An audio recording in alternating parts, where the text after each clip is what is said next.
আউযু বিল্লাহি মিনাশ শাইতানির রাজিম। বিসমিল্লাহির রহমানির রহিম।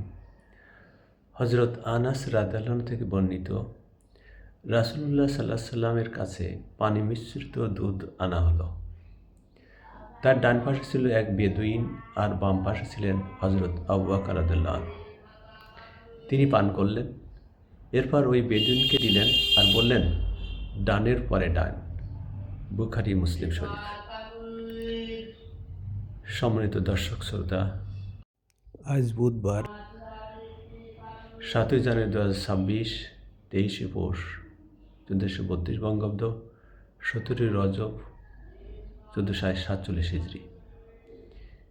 আমি আপনাদের সামনে রিয়াদুস সালিহিনের দ্বিতীয় খণ্ড থেকে 761 নম্বর হাদিসটি পাঠ করলাম।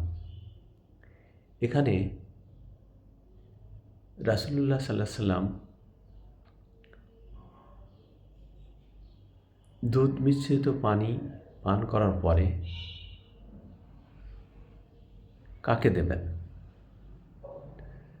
রাসূল সাল্লামের বাম দিকে বিশিষ্ট সাহাবা এবং তার খুব প্রিয় মানুষ হযরত আবু বকর রাদিয়াল্লাহু ছিলেন, আর ডান দিকে ছিলেন একজন অপরিচিত বেদুইন। কিন্তু তিনি হযরত আবু বকর রাদিয়াল্লাহুকে না দিয়ে ডান দিকের ব্যক্তিকে দিলেন।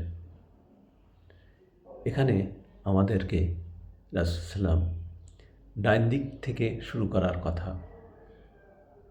শিখিয়েছেন, এখানে কাজ শিখিয়েছেন।